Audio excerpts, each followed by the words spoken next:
Thank you to those who are joining us tonight online to watch our presentation with Hal Wright. Hal is one of the longest serving board president of Rocky Mountain Down Syndrome Association in our history. His daughter Meg was born 31 years ago. At the time, there weren't many great resources for financial planning for families that had loved ones with special needs. So Hal became a CPA, and he has another great presentation on our YouTube page, which we would encourage you to revisit later.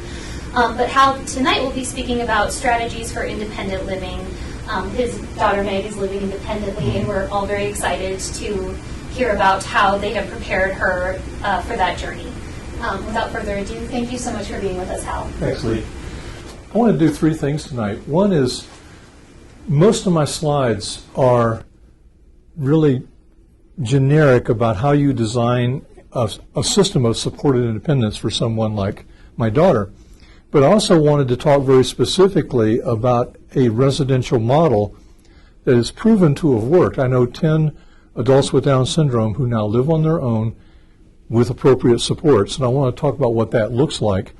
And I'm also willing to share very specifically the arrangements for my daughter, which are fairly typical for this population of 10 adults. So I want to both give you a kind of a conceptual way of viewing supported independence, and then I want to bring it down to specifics of what it looks like in our community. So, I always start off with a value slide. A person with disability has a right to a good life, an appropriate place in the community, and to make decisions about their own lives to the extent they can. Now, this is easy to say, but it raises the question of what is an appropriate place in the community. I believe that for many of the adults with Down syndrome, with proper planning, proper supports, and it will take a family financial commitment, living in one's own apartment works. I don't know of a failure yet. There will be someday. There's nothing in life that's risk-free. But I know 10 adults who are successfully living on their own now. One of them, by the way, is an extraordinary individual named Karen, and she's 58 years old. So that's the pioneer that some of us kind of look to. So we moved our daughter into an apartment 31 months ago. And it was a big surprise to us because, this had actually dawned on me many years ago that I began to realize my daughter understood her world a lot better than I realized. Because Meg's not very verbal. She has trouble articulating what she thinks or feels or wants. And there's a tendency for us to equate when somebody can't verbalize what they think, to feel that that reflects what they can understand. And that's actually an error. My daughter's a lot smarter than I realized, partly because she's not very verbal. I've spoken to 9 of the last 11 National Down Syndrome Congresses. And usually when I'm there, I run across Dr. Libby Kuhlman.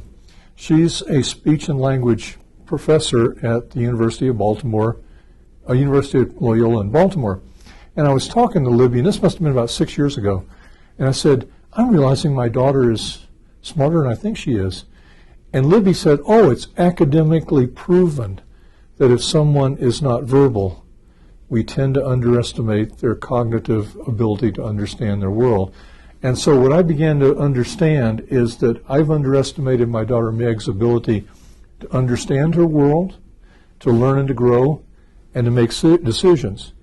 And that learn and grow is important because I also had the naive, by the way, my daughter is my teacher.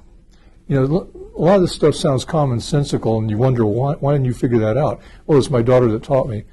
Somehow I thought that once my daughter aged out of school, in her 20s, that she would reach a plateau, and that would be the limit of her cognitive capability. She's proven to me that she continues to learn. She continues to take new responsibilities. And that was a surprise, a very pleasant surprise. So I learned, too, from Meg that the desire to live independently is stronger than I thought. She had seen her older brother and her older sister move out into the community on their own, and she wanted to know, why not me? And that's a good question. Why not her? She also had seen some of her friends move friends with Down syndrome move out into an apartment, and she wanted to be like them. And she was very insistent with my wife and I that I want to live in my own apartment. I'll come back to this later about life skills and the skills for independence, and one of them is the skill of assertiveness. And we all know that our children with Down syndrome, they're not very assertive. But in this area, living independently, Meg became very assertive. In fact, very obnoxious when she felt like it wasn't going to happen. And it turns out that supported independence is more affordable than I thought, to the extent that Meg took responsibility for things. I wasn't having to pay someone else for it. And as I put it all together, as I stepped back with this experience over the last 2.5 years, I began to realize that as a society, we may have underestimated the potential of a large population of people that are carelessly labeled intellectually disabled. And I'm going to come back to that in a moment, because I despise the word disability. So what I've concluded is that living independently is possible for many adults with Down syndrome if they have adequate planning, supports, and financial resources. Not everyone. However, those of us who have been in the community of special needs for a long time know that IQ testing is not very accurate for someone who's not verbal. But it's one measure that is used in the school systems, it's used in IEPs, it's used in disability eligibility determination, and so that number is there. And most people with Down syndrome usually will test in the range of 85 to 50 on the IQ scale. And my daughter's kind of at the lower end of that range. So if it works for Meg, I think it will work for a lot of adults with Down syndrome who have a mild to moderate cognitive impairment, as long as there's adequate planning, supports, and financial resources. But you have to address 9 challenges. You have to have a prudent plan for implementation. And I'm going to walk through those 9 challenges, the options you have, the things you should consider. And at the close of this talk, I'm going to talk about how you move forward with implementation. I have a vision that there's a 4th generation of people with Down syndrome on the horizon. The 4 generations. The first generation, these were people with Down syndrome who were institutionalized. It used to be back in the 1950s, if a mother and dad had a child with Down syndrome, when the doctor came to give those parents the diagnosis, they would also bring the papers for signing that child away. That was so common back in the 50s and before. But the second generation was largely a population born in 1970 and later. Why? Because in 1977, Congress passed the All Children's Education Act. And that gave people with an intellectual disability the right to a free and appropriate public education in the least restrictive environment, appropriate environment.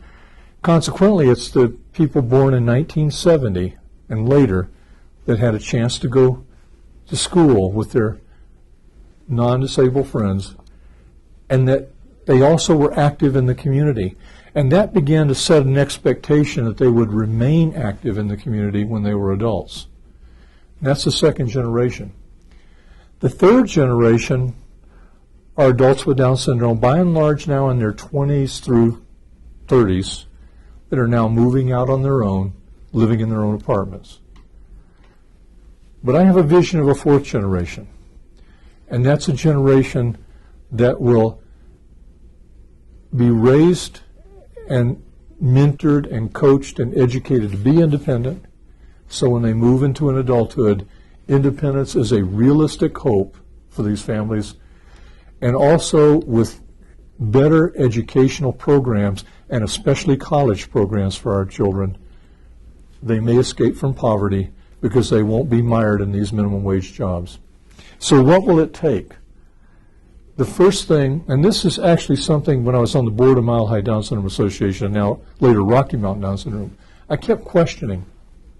So my daughter has been for years in the RMDSA's Higher Visions program, to teach adults with Down syndrome life skills. And it's a very good program. It's 4 8-week segments during the year. It's an hour and a half a week. So it's about 48 hours a year that Meg goes to these classes. Well, when Meg lived with us, we spent that much time with her, about twice that much time with her in 1 week. And it dawned on me one day, why are we teaching children life skills? Why aren't we teaching the parents to teach life skills? And especially speech and language skills, because those of you who have gone through IEPs in the school, you know that pretty much the focus on IEPs in grade school and in the middle school usually is on social skills, on relationships. As you enter high school, the focus tends to shift on teaching skills, maybe to get a job when one ages out of school. I'm beginning to realize that the real important skill to teach is speech and language, because it's Meg's difficulty with articulating what she's thinking that causes people to underestimate her intelligence. And of course, we have to teach the skills for independence from an early age. This is something I feel pretty upset about. In all the years that my daughter was going through school, from kindergarten all the way through the Bridges program, no one told us that independence was a possibility for our daughter. The staff at the various advocacy organizations, the ARC, Mile High Down Syndrome Association, no one told us that that was a goal we could shoot for. No one with any of the state agencies like the community center boards told us. Nobody in the school system told us. It was Meg that had to tell us that I want to live in my own apartment. And so I've been I do a lot of public speaking, and one of the messages I want to give to parents is that independence is possible, because no one told my wife and I that it was. And it was left for Meg to prove that it was possible. Another thing we need to do is inclusive higher education to qualify for employment at above the minimum wage. Until last year, Colorado was one of only 5 states in the union that did not have a college program for people with intellectual disabilities. If you wanted to send your child to college in Colorado, you had to send them to the University of New Mexico, Roswell, or the University of Nebraska at Kearney. There was no program in the state. But in the legislature, they have set up, this was I think in the 2015 section, anyway, due to the tireless work of people like Beth Leonum and her board on the Inclusive Higher Education they persuaded the Colorado legislature to fund a pilot program for 16 slots at each of 3 universities here in Colorado. University of Northern Colorado, University of Colorado Denver, and the University of Colorado, Colorado Springs. And these young adults have now been in these college programs for 1 year.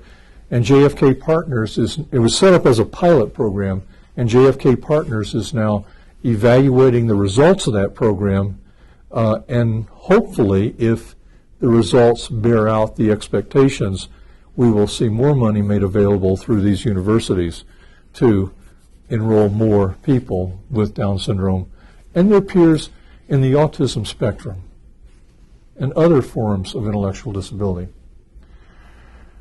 But in order for us to see this, realize this 4th generation of adults with Down syndrome that live on their own, that have a good job so they can escape from poverty, we need to teach the life skills, and we need to teach the life skills starting at the earliest possible age.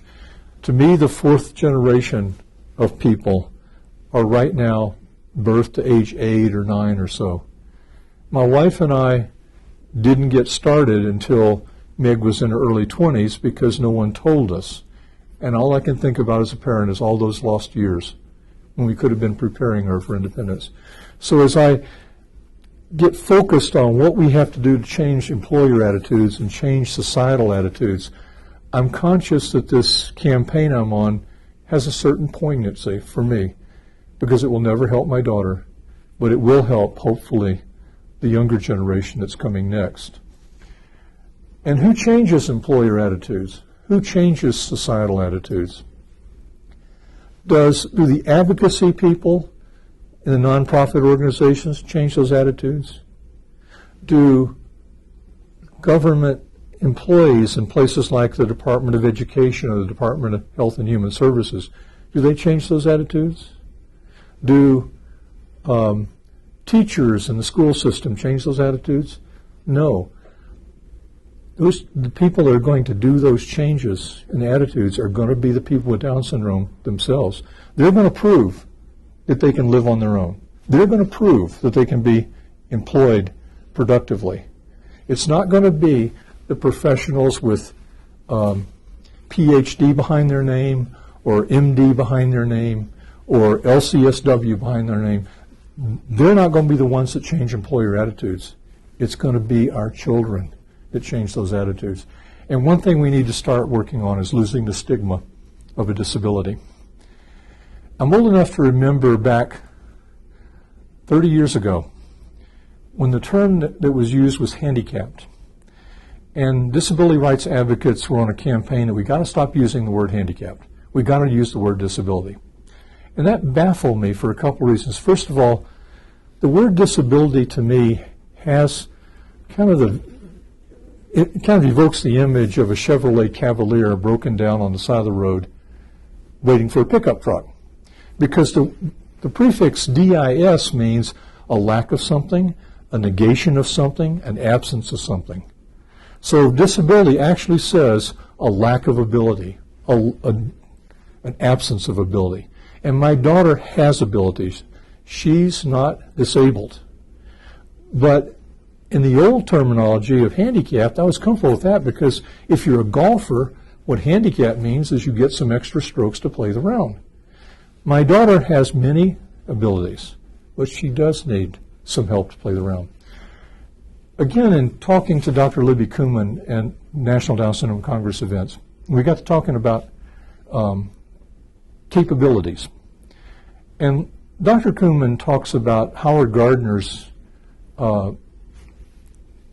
theories about what's called the 8 intelligences. And Gardner points out that our children are tested on the 2 intelligences they will have the most difficulty passing. One is abstract reasoning, and the other is deductive reasoning. But on the other hand, our children have forms of intelligence that are extraordinary. People with Down syndrome have very good memories. They have almost photographic visual memories. And consequently, you can teach them visually. YouTube videos, for example. They also have very good memories for intense emotional events, like the death of a parent. Another skill that people with Down syndrome have is very good social intelligence. We know this. Our children are very gregarious. They're very friendly. But moreover, I've knew this from when my daughter was little. She had extraordinary ability to read my moods and my emotions. If I came home from work angry and frustrated, she knew that. If I came home from work depressed, she knew that. Our children have a remarkable ability to sense the emotions and the moods of people around them. So our children have many capabilities. It just happens that in 2 areas where they're going to get tested in school, that's where they're going to struggle. And that's why we got to do more about showing our society that our children are very able, but they do need some help. So, why am I here? This is my daughter, Meg, Margaret Alice Wright. When tiny dancer, this picture was actually taken at a fundraising event that used to happen every year for the Denver Adult Down Syndrome Clinic, the Dancing with the Stars night. So when friends ask my wife and me what we want for Meg, we tell them we want her to have friends, a job, and a home. We want her to be happy, and we want her to have the life that she wants for herself. And we want her to be safe and cared for when we're no longer here. This is what special needs planning is all about. And the irony is the first two of those statements applies to anyone. It applied to Meg's older brother and sister. We wanted them to have friends, a job, and a home. We wanted them to be happy. And we wanted them to have a life that they wanted. So to go to the college they wanted to go to pursue the career that they wanted to go to. So conceptually, what we want for our children is pretty much the same, whether they have Down syndrome or they're a typical child. What it looks like in real life is different, and that's what I want to talk about going forward now. So here are the 9 challenges that you will have to face if your child, for your child to live independently. 1 is teaching life skills.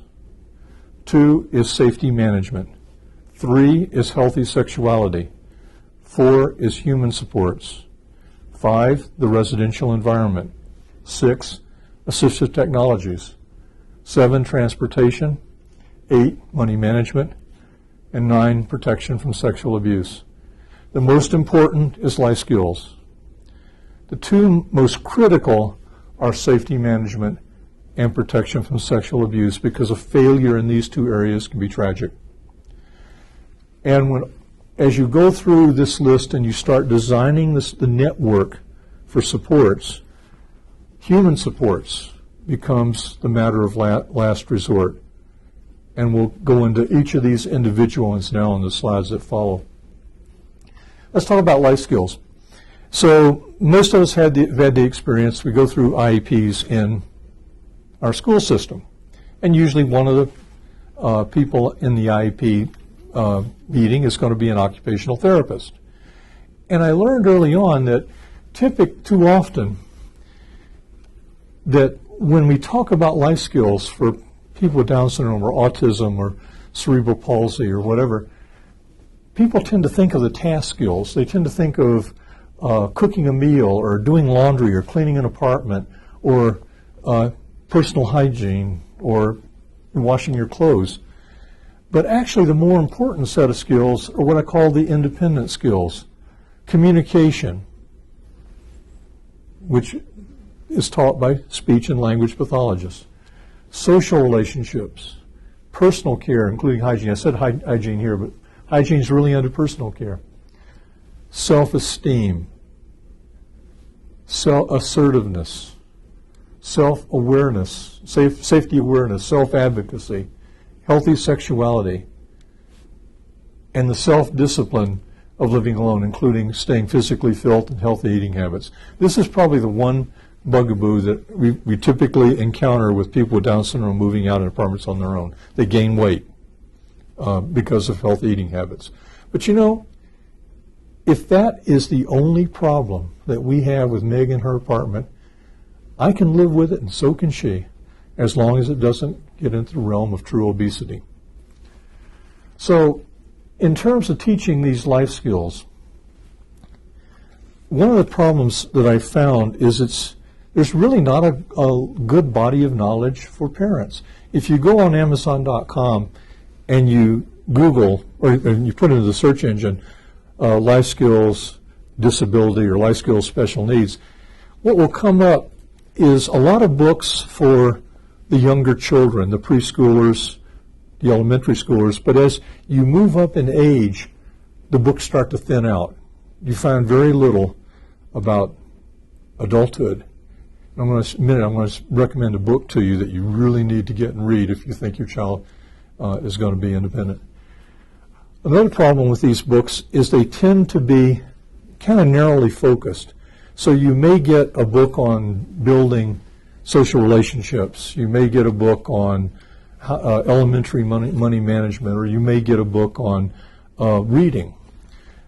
It's very seldom you see a book that takes a real holistic view of life skills, that doesn't break it down into pieces, because our children do have a problem integrating various disconnected things.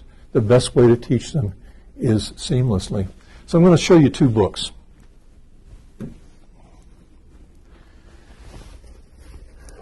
The first book, and you can get this with Woodbine House, it's always available at National Down Syndrome Congress at the Woodbine House table. It's mental wellness. Gilby, should I walk toward the camera so that this can be seen better, or it's okay? Or you tell me when to stop.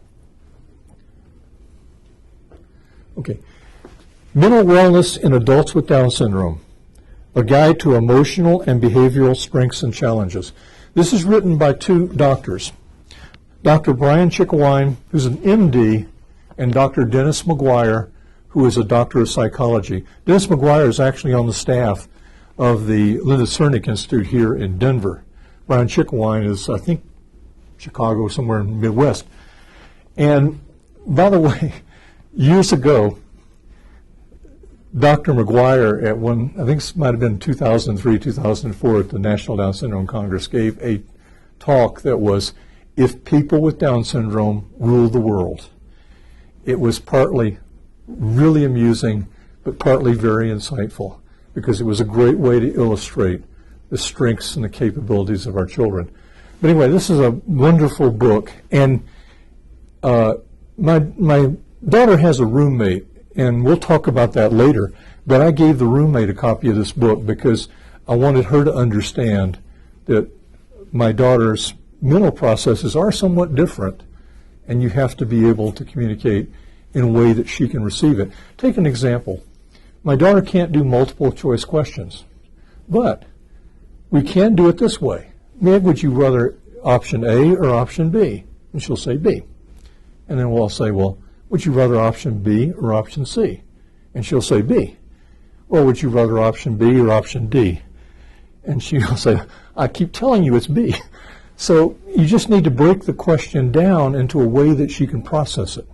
And that's where a book like Drs. Chickawine and McGuire come in. The other book, and again, Gilby, tell me when I've hit the spot. This book is not in print anymore, but I think you can get it on Amazon.com. It's titled Sexuality, Your Sons and Daughters with Intellectual Disabilities, by Karen Melberg-Schweier and David Hingsberger. Now, despite the title of Sexuality, the first third of the book is about life skills. And for example, I can't remember, it's somewhere around page 70, something like that, there's a concept called parallel talk. And it works like this. So maybe my wife and Meg are going to do laundry. And my wife will say something like, well, Meg, we're going to do laundry now, and the first thing we do is we separate the whites from the colors, because if we put them together, the colors will stain the whites. Can you help me separate the whites and the colors? And if you do this only once, it doesn't stick. Or if you do it infrequently, it may not. But if this is done in a pattern over a period of time, regularly, my daughter begins to integrate that into the context and the pattern of her world. And again, our children have very good memories, very good visual memories. So this concept of parallel talk works. There is a downside, obviously. It takes time. And I know the problem that most of us parents have had, that the world is moving fast, and sometimes we don't want to slow down to our child's speed. Hello. So, don't worry about this. I'm so glad you came. What's her name? Leslie. It's good to meet you. I'm going to talk about your future. Sorry for the interruption, folks, but somebody came in, a self-advocate, and she's the reason I'm here. So anyway, lost the Targus. Am I doing okay? Gilby staying on? Thanks to Gilby. He's our AV guy. And so he's doing all of the things back behind so you can see this on your TV screen or whatever. But one thing, when I speak, I usually like to walk around a lot. And Gilby's told me before we did this, don't do that. And so I'm checking in just to make sure I'm okay. Okay, let's talk about safety management. Let me go back to something in a minute. Remember I said lose the stigma of a disability? This is probably the last time tonight you're going to hear me use the word disability, unless I have to in terms of government services or something in our external world. I use the word cognitive impairment. And I absolutely despise the word developmentally disabled.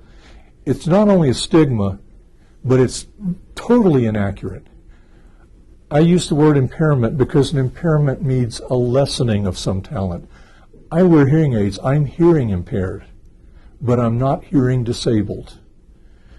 I also use the word cognitive because developmental is a wrong word. And it's one we got stuck with 30 years ago, and it's one we're still living with today. And I don't like the word intellectual disability either, because I go back to Howard Gardner's theory of the 8 intelligences. To say that Meg is intellectually disabled says that she doesn't have any intellectual abilities, and she has an outstanding memory. She has outstanding social skills.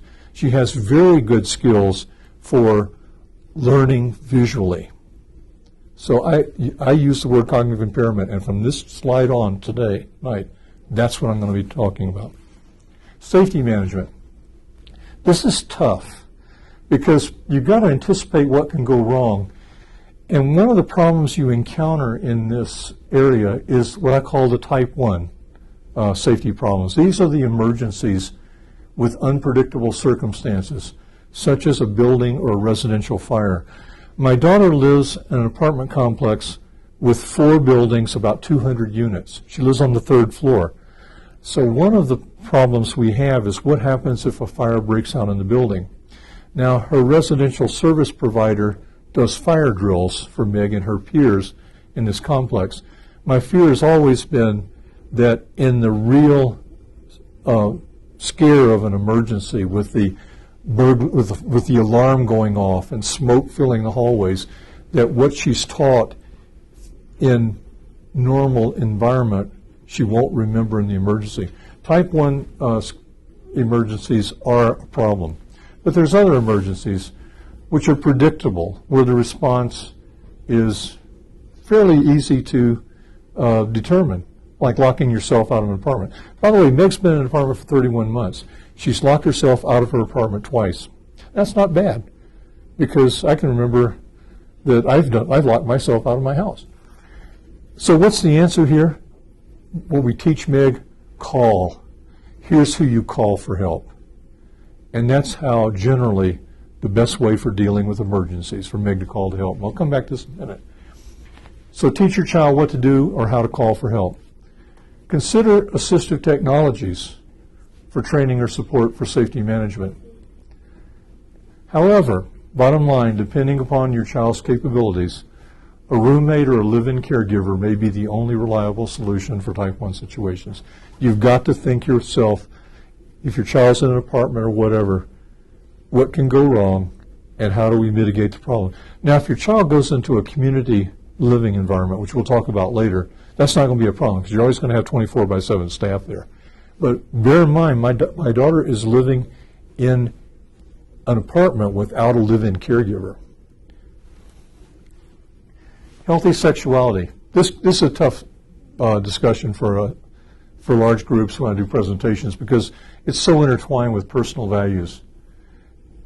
However, I know many of these adults with Down syndrome are dating now, and they've run into the problem that we've all ran into when we were teens, unrequited love. It happens. And why would we be surprised it happens? But it's something that's there and something you'll have to deal with. But also the question comes up with marriage.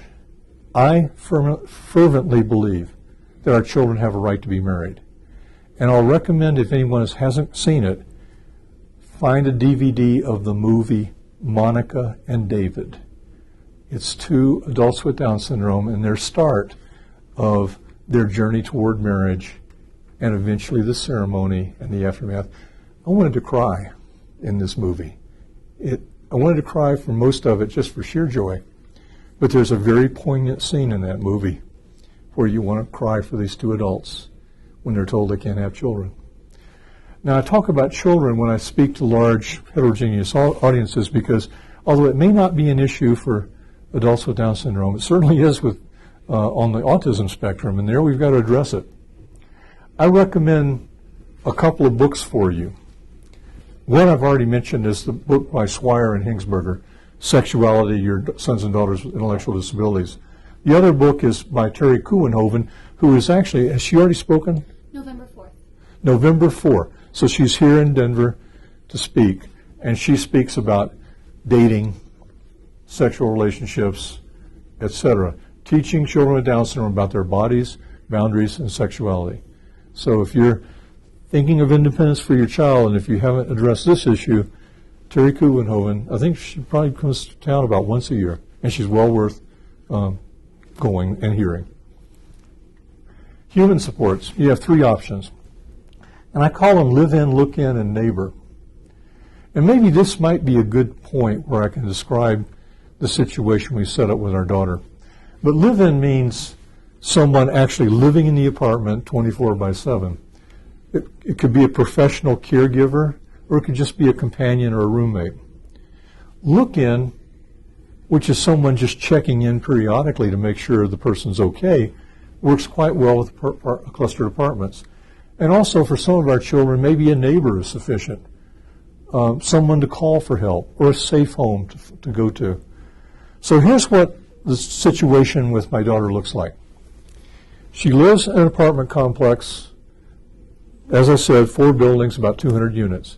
In that complex, there are 10 adults with cognitive impairment. 4 of them have Down syndrome, Meg and 3 of her friends. A residential service provider rents an apartment in that complex, and it's staffed 24/7. There's always someone in that apartment, or at least within cell phone reach. And the right ratio for this residential service provider to make it work financially is about 10 clients for 1 apartment. And these cluster apartments, there's at least 3 of them down here in the Arapahoe County area, so they're becoming increasingly common. So Meg lives in an apartment, and we contract with this residential service provider, specifically Cottonwood Community Alternatives, and we pay them $100 a month for on-call emergency response. Meg can call them and say, I'm locked out of my apartment, or whatever. So we pay for that basic level of emergency on-call capability.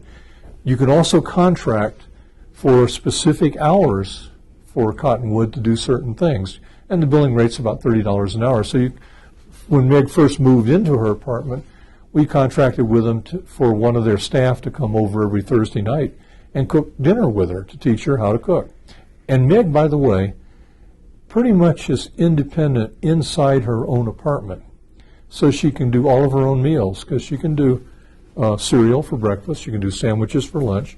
And we found that the easiest solution to dinners was frozen dinners out of the supermarket. Why? Because Meg can read the instructions on the package, and she knows how to do a microwave. So when my wife takes Meg grocery shopping once a week, they pick out frozen dinners for Meg's dinners, and she now is totally self-sufficient in that area too. She washes her own clothes. She cleans her own apartment. Now, when Meg cleans her own apartment, there are things that she doesn't notice that we would notice. And so we usually have Cottonwood come over, and we pay them for it, to work with Meg and make sure that everything is taken care of. So she's in a cluster apartment. She has supports from a residential service provider. We wanted Meg to have a roommate, not a caregiver.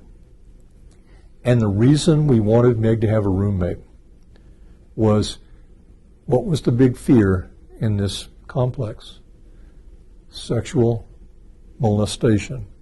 And we weren't concerned about the predator. We were concerned about a groomer. So we wanted somebody in that apartment that was just there.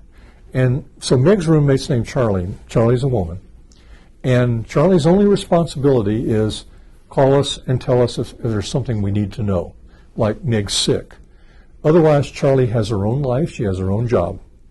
Oh, the other thing we ask her is, if you're going to go out of town, let us know you're going out of town so we can make sure that one of us stays over to take your place. And because Charlie doesn't have any caregiving responsibilities, she pays, we have a 2-bedroom apartment, and she pays rent for her bedroom. Now, we all know how expensive apartments are here in Denver. In Meg's apartment, it's about 14, well, I guess all in with utilities and renter's insurance and everything, it's about $1,460 a month. So the agreement with Charlie is that she pays about 1/3 of the total cost, and we pay 2/3. And that way, Charlie gets to live in an apartment that she probably otherwise couldn't afford. So it's a win-win for everybody. She has an apartment that got her salary as a retail clerk. Meg has a roommate. We have the assurance that there's somebody there to make sure everything's okay. And the only other aspect of this, there's a couple. So financially, how does it work? Well, Meg gets supported living services, home and community-based services, HCBS, SLS. By the way, there's 2 adult services in Colorado. Supported living services for someone who doesn't live in a state residence or a state paid for residence, and comprehensive services for someone who does. But this state no longer funds comprehensive services, and so there's a wait list of about 6,500 people waiting for comprehensive services. My daughter will enter her 14th year on the wait list on December 23rd. But the state has cleared the wait list for SLS, so families can get that. Now, Meg, for those of you who've ever been SIS tested for SIS, support intensity scale tested, Meg's a level 2, which kind of shows you something that's wrong about our system. Because if I'm thinking Meg's a level 2, what in the world is a 6? But anyway, she's a level 2. And because of that SIS score, she gets the equivalent of about $13,700 of supported services. And we use that money to pay for the residential service provider, Cottonwood. Meg also has her own job with the art thrift store. Because she's eligible for Social Security disability, she gets a Social Security disability check. And of course, we have her roommate's rent. So we're trying to piece together all these little pieces to make it work. Now, the all-in cost for Meg to live in her apartment right now is about $43,000.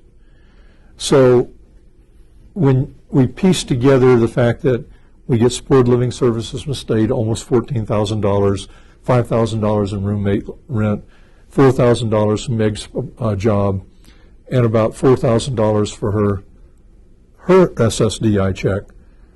I probably haven't been keeping enough track in my head, but I think our family's contribution is about $15,000 a year.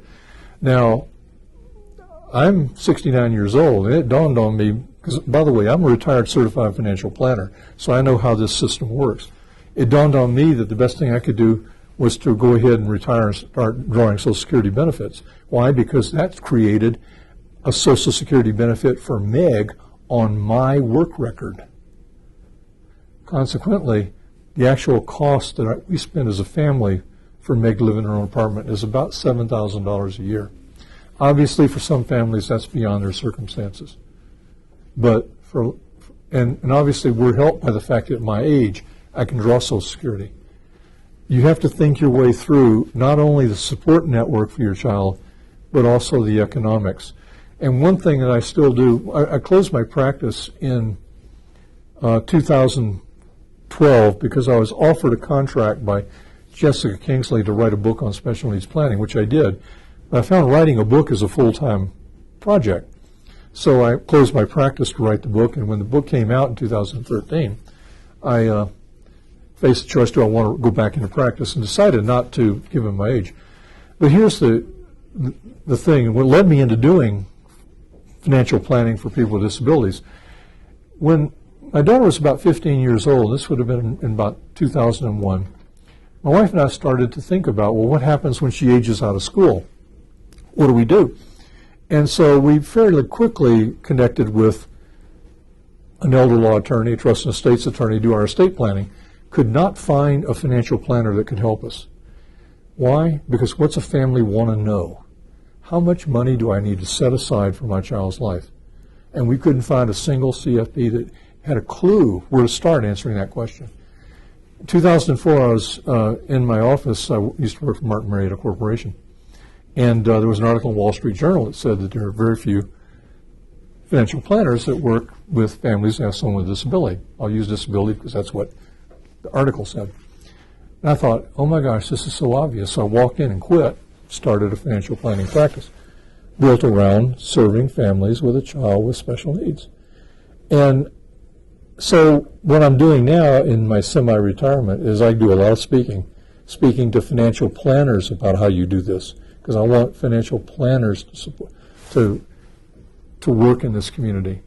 But I also will consult with families on life planning and estimating a lifetime support, because if they know that number, they can go to a certified financial planner, and that advisor can take everything from there.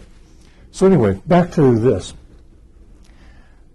Live-in, look-in, or neighbor. Look-in works very well with clustered apartments. And again, that's the case of having 10 apartment units, maybe in a larger complex, and the residential provider has one apartment staff 24/7. They have enough clients to make it work. Factors to consider: are professional skills required? Usually not, unless there are issues of medical issues or behavioral issues. And some adults with Down syndrome do exhibit behavioral issues. Not many, but they're there, and that's going to affect how you do person-centered planning. Frequency of support, 3 possibilities: 24/7, daily but not around the clock, and irregular or as needed. So my daughter, for some reason it doesn't seem to show up on the TV.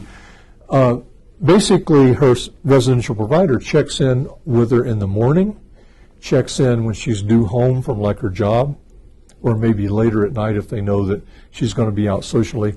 So they're just looking in to make sure she's okay, usually a couple of times a day. Will compensation be required? Trained professionals, yes, you will have to compensate them at professional rates.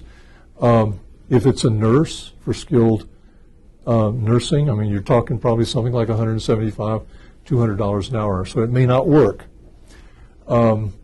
Someone who's a life skills coach, let's say an LCSW certificate, probably something on the order of $100, $125 an hour. Untrained professionals, usually in the $20 to $30 an hour range. And so the difference between a caregiver and a roommate is usually you'll have to compensate a caregiver for the services they provide. With a roommate, no. But it's quite common that the quid pro quo for a roommate is a subsidized or reduced rent. The residential environment, again with cluster apartments. But there's also community living models.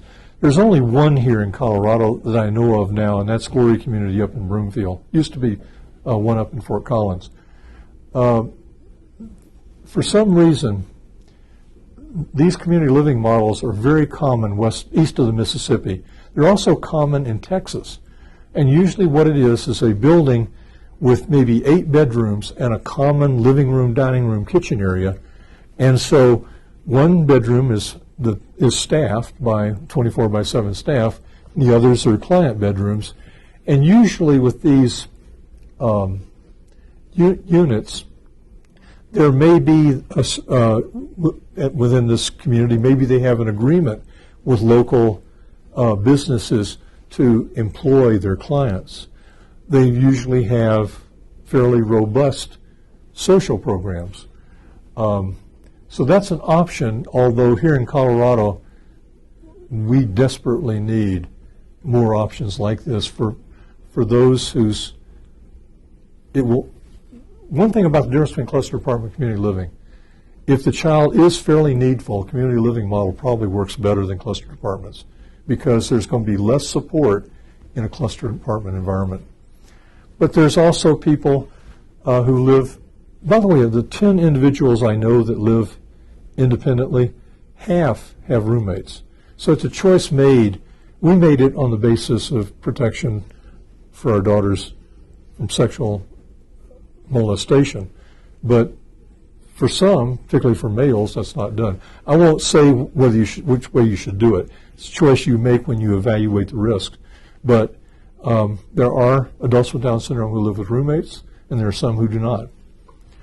A house, a condominium, or multi-unit owned by either parents, the individual with disability, or a trust. I'm sorry, I need to take that word off that chart. It's been there so long I forgot it was there. Parents can be remarkably creative. So I once had a client who was a real estate agent, broker. He bought a fourplex in the Wash Park area, has a daughter with autism. Now, people with Down syndrome are usually very gregarious. They actually like having roommates. Not always true of someone with autism. So one of the downstairs apartments is the apartment for his daughter. The next door apartment is her caregiver. The two upper units of this fourplex are rented out, and the rent pays a large part of the cost of the downstairs caregiver. So there's a lot of creative ways that people have gone about this. I said that my daughter had been waitlisted for state comprehensive services for almost now 14 years. If we were offered a comp services slot now, we would turn it down. And the reason we would is because that would mean the end of MIG's independence. Because in the state residence, the supervision is very close, because the state just figures these people are going to need pretty much, smothering care. And it's just not appropriate, I don't think, for most of our children, if they have the capability for independence, consider that their independence will be truncated or narrowed in a state residence. However, half of all the adults with Down syndrome, excuse me, let's say that wrong, half of all the adults with a cognitive impairment, absent a medical condition, and that's a big caveat because there's a lot of things that go along with having Down syndrome or cerebral palsy or whatever, but absent a medical condition, half of the children with a cognitive impairment will outlive both parents. And why is that true? It's a couple reasons. One is the most common situation in the IDD community is autism, and autism by itself is not life-shortening. If you have a 12-year-old boy with autism, he could live 60 to 70 more years. I'm 69, my daughter's 31. Her life expectancy is probably something on the order of 65 to 70 now. There's no way I'm going to live long enough to outlive Meg, not unless something happens to her. My wife probably won't outlive Meg either. So this becomes a real issue of thinking about the support network for your child when you're no longer here. And I'm going to come back to circles of support, intentional family groups at the end of this talk. But I do want Meg to be eligible for comprehensive services for this reason.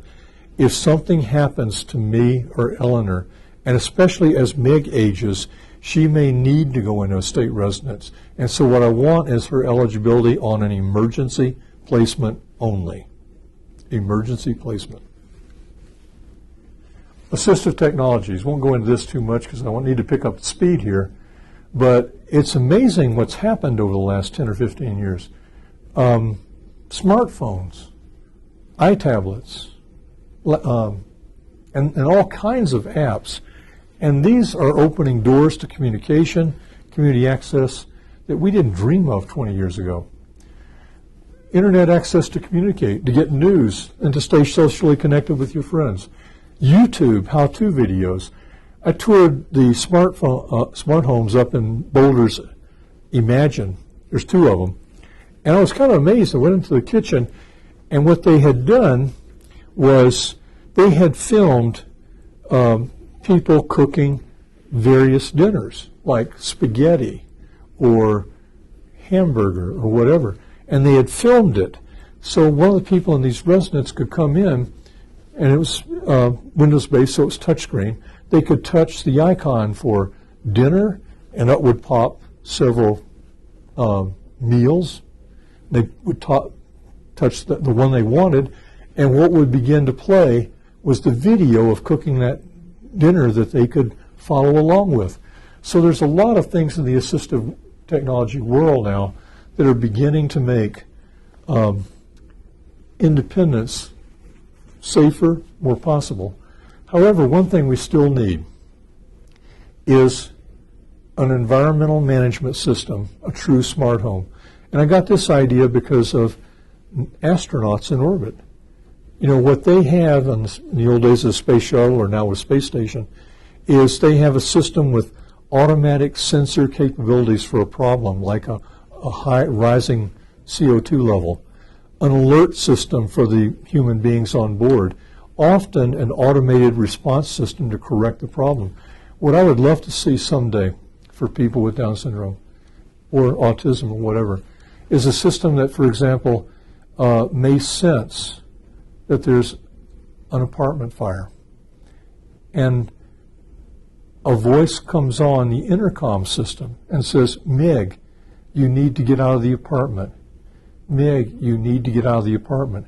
And this system will know it's February 6th at 3 a.m. and the temperature outside may be 12 degrees. And that system says, Meg, put on your coat. It's cold outside. Put on your coat. Meg, go to Mrs. So-and-so's apartment. Meg, get out of there and go to this apartment.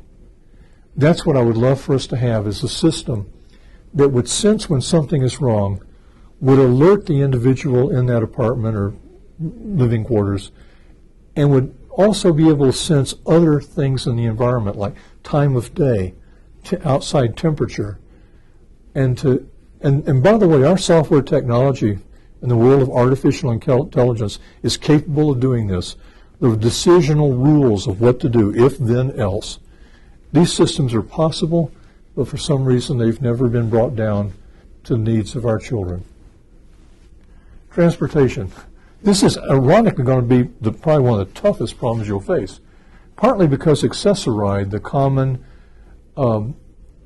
transportation system here in the Denver regional area, is unreliable and it can be unsafe, and you really need to understand the problems with Accessoride. But unfortunately, without Accessoride, your options are limited, and usually it comes down to the mom and dad taxi service. I am getting so tired of driving my daughter all over town. However, I do know a couple of adults, parents who have adults with Down syndrome, who sing the praises of Lyft or Uber. I prefer Lyft because Uber has some social challenges associated with its management. But Lyft, for some say that works for them. But also, if you live in a clustered apartment, if you're part of an intentional family group, there might be the option too of carpooling. So my daughter lives in an apartment complex with 3 other friends of hers with Down syndrome. So they all carpool together to go to the Higher Visions program. Money management. Teach your child to manage money and maybe a simple budget. But actually what we concentrated on with Meg was, Meg, always be careful with your purse. Always be careful with the wallet. Always be careful with the keys. And she's very conscientious about that. In fact, sometimes she will point out when I pick her up that, oh, I have my keys with me. And we'll also establish creditor protection.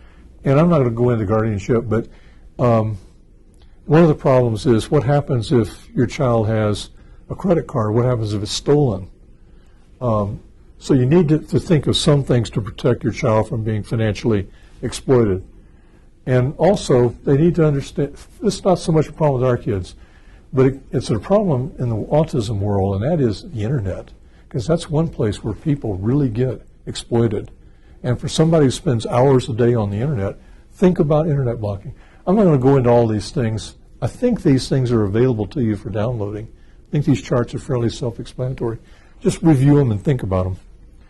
Protection from sexual abuse. Understand the risks. A distressingly high incidence for females and males, because it's not an issue of sex, it's an issue of vulnerability. And most of the perpetrators are someone the victim knows, someone the victim trusts, someone the victim loves. Again, in our Meg's apartment complex, we were worried about the groomer, not a predator. It occurs in parents' homes, occurs in government residences, occurs in workplaces, occurs in churches. So this is not a reason to reject the possibility of independence, but you need to think about it, and you need to think about how to mitigate the risk. So you need to teach one of the life skills is teaching your child their right to set boundaries. And the materials that were developed by David Hingsberger 15 and 20 years, I won't go into this too much, but if you ever get a chance to encounter David Hingsberger in one of his videos, he is a passionate advocate for the rights of people, and I'll use his term, disabilities. And he's kind of a balding, dumpy guy, uses some purple language, so you kind of got to stay with him. But he's a pioneer in trying to create options for people with disabilities in the community. So protection from sexual abuse, home surveillance, home security systems. I even thought that one thing maybe I would do is not put in a video camera. I was thinking of putting in a dummy above her next door. Didn't do that, but I had actually thought about it, that just the presence of that dummy camera might be a little bit of a protection. Human support may be the only reliable protection. And know the danger signals when something has happened. And it usually is a sudden or significant change in behavior, an unexplained avoidance of some place that the person was normally comfortable going to, like the church, or a fear of being around certain individuals. Sudden, unexplained changes in behavior is a warning sign. It may not mean that something happened, but you need to be aware of it and to figure out what's happening. So, you've looked through the 9 challenges and you've met them. So you now have the 9 supports for independent living. So how do you move forward? Get started. Assess your child's capabilities and limitations.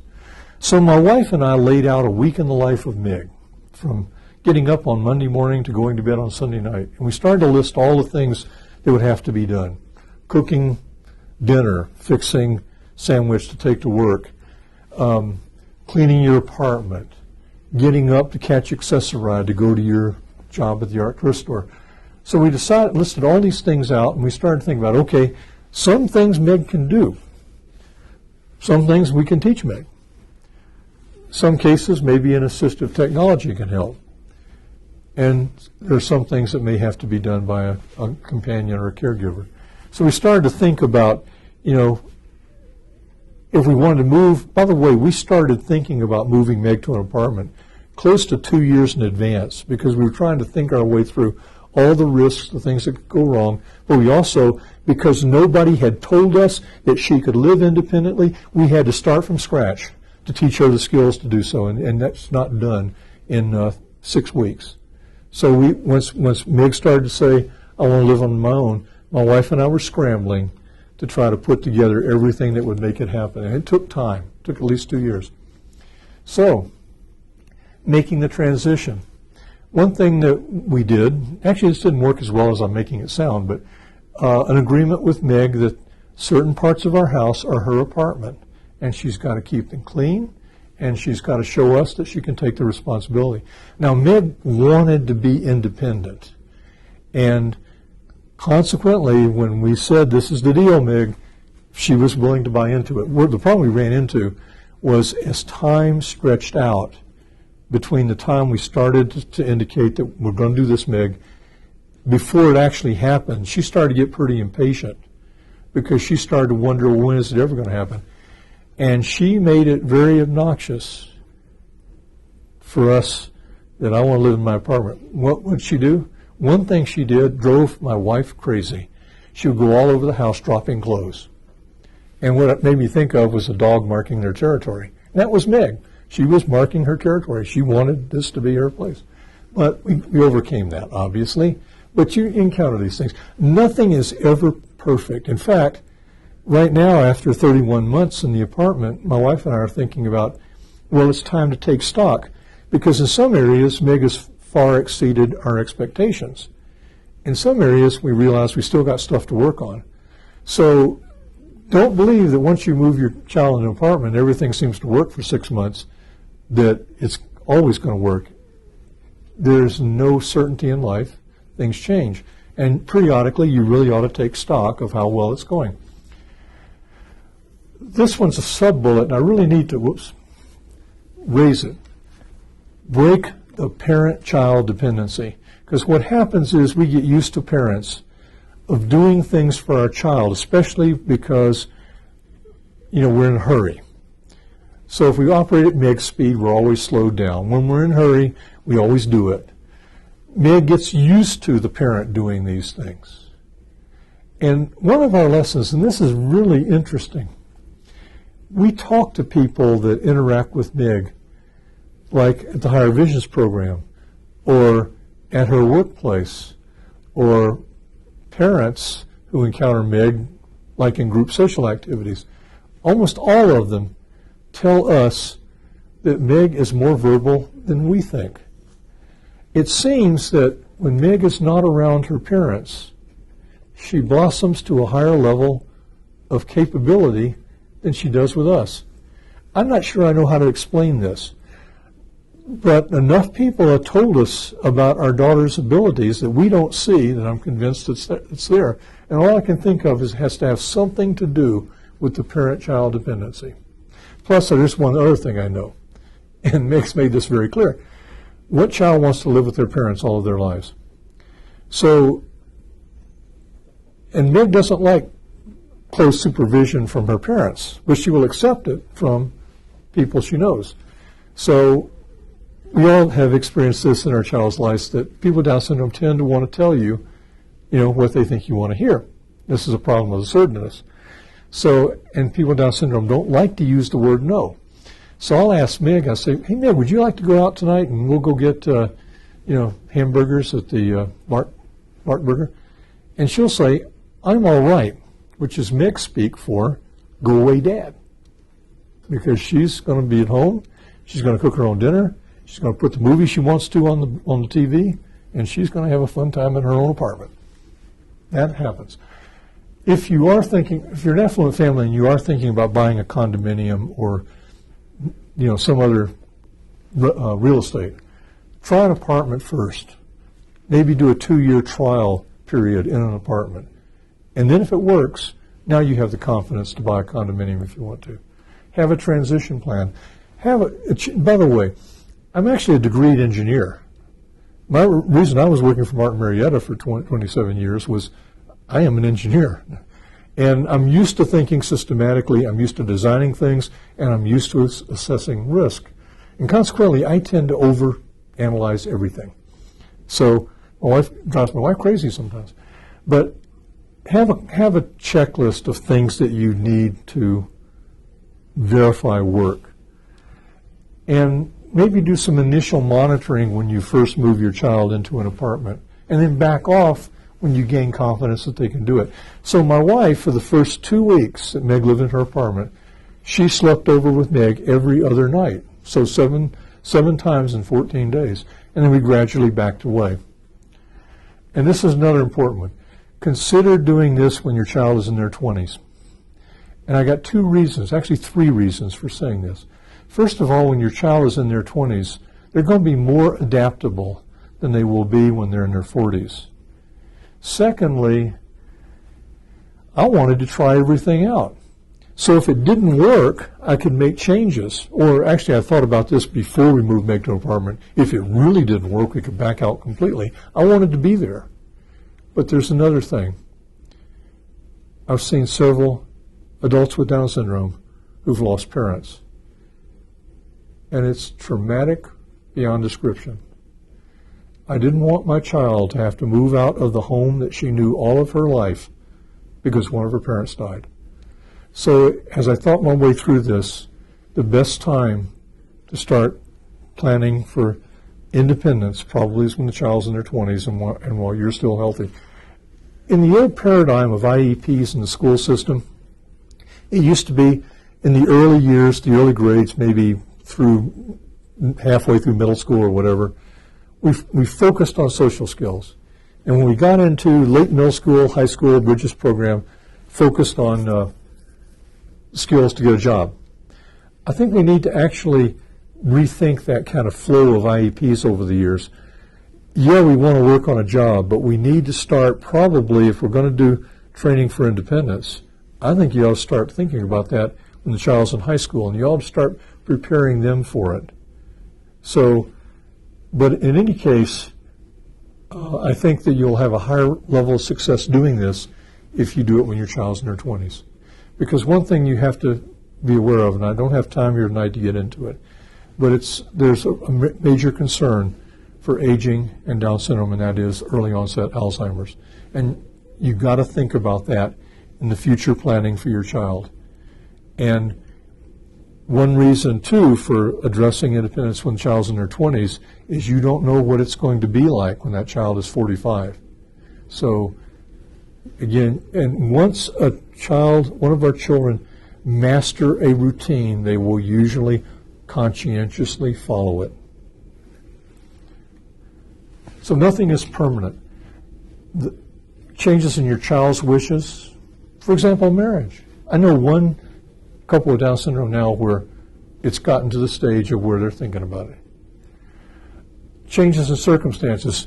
One of the real problems is turnover of people providing support. And it's getting tougher here in Denver because as the unemployment rate drops to 2.3% and wages are finally starting to increase, what we're starting to see is the providers of goods and services for our children, the providers are having trouble staffing positions because people can find a better paying job somewhere else. Declining health or cognitive function with age. With Down syndrome, this is one that somebody has to watch as the child moves into their 50s. It may not show up. We don't know the probability of this problem.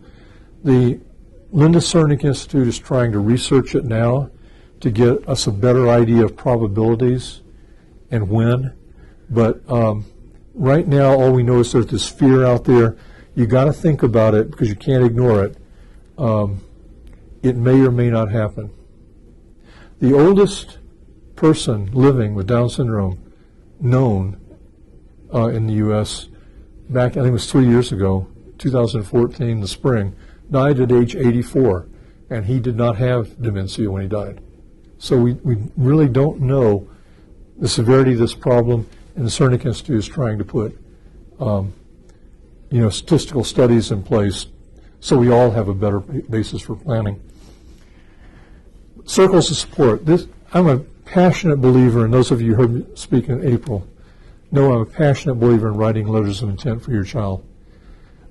It's the circles of support that will sustain that life plan, that will be guided by that letter of intent to sustain your child's situation over their lifetime, and especially when you're gone. So let's talk about what it looks like. Think about the kinds of support your child will need. And to some extent, that's not hard to do because what you're doing is thinking about what you're doing as a parent. And so if you think about the roles that need to be filled, invite family into it. I'm a big believer in family meetings. So who do parents who have a child with Down syndrome usually look to take over their care when they're gone? They look to one of their other children. So in the case of me and Eleanor, who do we look for to take care of Meg? We immediately think of her brother and her sister, David and Rebecca. But there's also family friends. There may be other parents, an intentional family group you're in.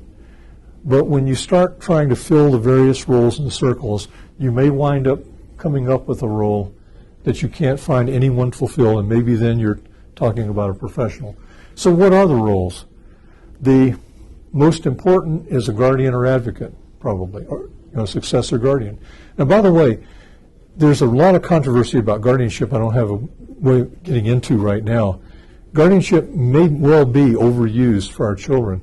I think for my daughter, what might be more appropriate is limited guardianship, where my wife and I make the decisions for her medical care, her legal protections, and her financials, but leave her largely to make the decisions for her day-to-day life. That's a possibility. But you do need to think of who protects your child, who advocates for your child, who makes sure that they're all right when you're not there. A care manager. In our plan for Meg, if Ellen and I aren't around, there's Meg's older brother and sister. We wanted to stress to them we didn't expect them to take over Meg's day-to-day care. We did want them to watch out for her to make sure everything was going okay. But probably the way to the skill that we started to think about was a care manager, a care planner. And you can hire professional care planners, care managers. Usually we'll find them in the elder community because these are the people that design the systems to keep a frail senior in their home or apartment. So in our long-range life plan for MIG support, we've told David and Rebecca, here's where you might want to go to hire a care manager if you need to. And of course, caregiver or companion. And if you're funding a special needs trust, if you have a substantial amount of money, somebody's going to have to manage it. So usually you're looking for a professional fiduciary, a trustee of a special needs trust, or maybe a conservator. So anyway, these are probably going to be 4 roles that you may be thinking about long-term for your child. Short-term, while my wife and I are healthy, David and Rebecca are involved and available, our circles of support largely centers around members of the family. But as time goes on, and by the way, it may not be a situation of you have to give up your parental support when you die. It could be you have to give up your parental support while you're alive because of Alzheimer's, because of a stroke, because of a degenerative neural disease like Parkinson's. When I was in financial planning practice, I used to have a conversation with families. Should we plan that maybe you might need to start delegating your role as a parent to someone else in your late 70s or early 80s? So you have to think about these things when you think of the long term. I'm going to be doing a presentation for a small group of families in November, and the title of it is Looking at the Long Run. What happens when you're no longer here? And I'm talking about the support network that's going to replace the parents at some point in their lives or at their death. So if you want to think about how a support network works, I thought about a nonprofit organization like RMDSA. So what keeps a nonprofit organization in business? And RMDSA, by the way, the old Mile High House Association was founded in 1981. So, we're going back almost 36, 37 years. So what keeps an organization like that functioning over a long period of time? Usually there's a leadership circle responsible for running the organization, the executive director, the associate executive directors, etc. In your family, it's parents, siblings, whatever. There's also people in a nonprofit organization that provide the actual programs. They are the program managers, the program directors. And so in a family situation, it might be the care manager. People on an infrequent or as-needed basis. So organizations like RMDSA will engage an accountant to do the financial statements. And that person will come in some point in the year. They may have done some ongoing audits during the year, but they're brought in only for that one thing. And so what would be the example in our circles of support? Well, we're thinking that we need to reassess where we are with Meg in her apartment. And so we're looking for a life skills coach that we can go consult with. And I'm waiting for the Denver Adult Down Syndrome Clinic to open up again and start taking clients, because that's where we're going to go. Successors to take the place of people in the leadership circle. So you should have a succession plan. So if something unexpectedly happens to the parents, who takes over for them? So these are the 4 circles. A leadership circle, people who come in to take care of certain aspects of the life plan, people who are called in when they're needed, like a life skills coach, and also considering who takes over when you're not here. Oops. Did I miss a chart? And there is a chart missing from the presentation. I want to talk very briefly about intentional family groups. I ran into this because there was a group of families who were in the Cherry Creek School District Bridges or Transitions program. This would have been probably 13 years ago, maybe. And they had talked about, well, when our children ages out of school, what happens? So they formed what was called the Transitions Club at the time. And it was intended to be a social circle for these adults aging out of the school system into the community. And it evolved over time where the families started actually doing some parent programs, like we brought somebody in to talk about community living, for example. So we actually went out and researched co-housing here in Colorado. We went and visited 3 facilities. So an intentional family group, what we had was the children had a social network of friends. The parents were working out the problems that they had together.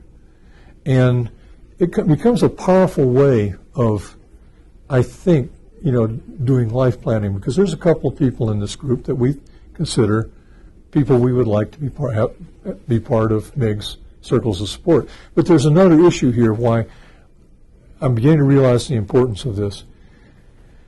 If something happened to my wife and I when, like, say, killed in a car wreck on the way home, who intervenes to save our child when there is a sudden interruption in a critical part of her support?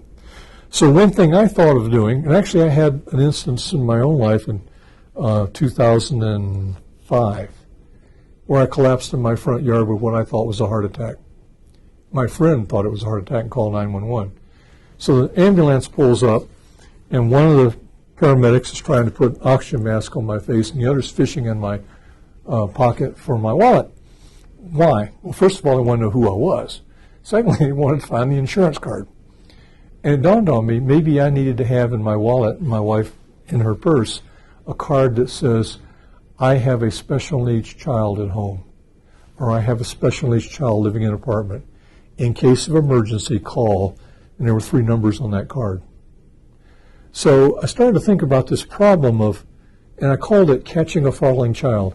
If something happens to you, who is going to intervene during that first 10 days or so until other supports kick in, like perhaps your child, your other child, your oldest son, flies in from out of town to take care of making sure that stuff is set up right, and there's a 10-day period there where your child is at great risk. And it dawned on me that an intentional family group can be a powerful help for that 10 days. So in the group that I'm in, I think if something happened to me and Eleanor, there are 4 mothers in that group that will come running. And that is of enormous comfort to me and my wife. So anyway, that's all I had to talk about. We've talked about my daughter in an apartment. I think I've covered all the essentials there. I've talked about conceptually how you think your way through the 9 challenges. I've talked about a very specific model that works, clustered apartments. So I'll shut up and let people ask questions. Don't see any on the live chat.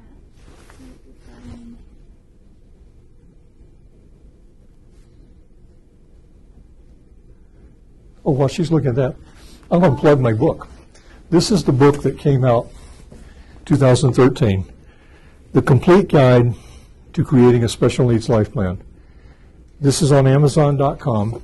And what I was proud of when the book came out, by the way, it's a 360-page book. 100 of the pages in this book are case studies. There's 4 case studies. An affluent family with a daughter with Down syndrome, a single mom, associate librarian, or therefore not much money, with a son with Asperger's syndrome, a working class couple with a daughter who's blind, and the toughest planning challenge of all, and that's the adult male with mental illness. And specifically in this book, the case study is someone with type 1 bipolar disorder. I wanted people to see what it looked like in real life. And when I was writing the book, one thing I found was, in the world of mental illness, there is no solution. You set up a case study and say, here's the problem, here's the solution. In that world, there's no good solution. So I told the story anyway because I want people to understand what it's like. But anyway, when that book came out, the Library Journal, the National Journal of Professional Librarians, they do about 10 book reviews a month, 10, 12. They usually will give one or two of those books that they've reviewed a red star, which means recommended for library acquisition. My book got a red star in August 2013. The tag on it was Verdict Essential. So I'm really proud of the book. I hope if you're thinking about, life planning, independence, the longer term, I think you'll find this helpful. Yes, ma'am. We've got several coming in from Yvonne by email. She wants to know about the roommate. How did you find her? What happens if it doesn't work out? If they don't get along? And is there a contract? Great question, because one of the things we are struggling with right now is some tensions between Meg and a roommate, partly because a lot of adults with Down syndrome have a very vague idea of personal property. Anything in the apartment's Meg's. And so we do have a problem with Meg tends to steal or take things from a roommate. So yes, it's a great question because this is one thing we're going to need to develop. How did we find it? One thing you should not do, and that's put a notice on a bulletin board, add in the paper, because you never know who you're going to attract. So we did it solely by word of mouth. And actually, one of the first ideas we had was the Higher Visions program at the University of Denver, and they have interns from the School of Sociology. We thought we would talk to a couple of those interns, and they could quietly talk about among their peers, and they were graduating, are you going to stay in Denver? Would you be willing to have talk to this family? Because they probably would, give you subsidized rent, but they would want you to, but you were going to be living with someone with Down syndrome. So we started to look around at places where we thought we would get people we could trust. School of Sociology seemed obvious. Ultimately, we found a roommate through our faith community.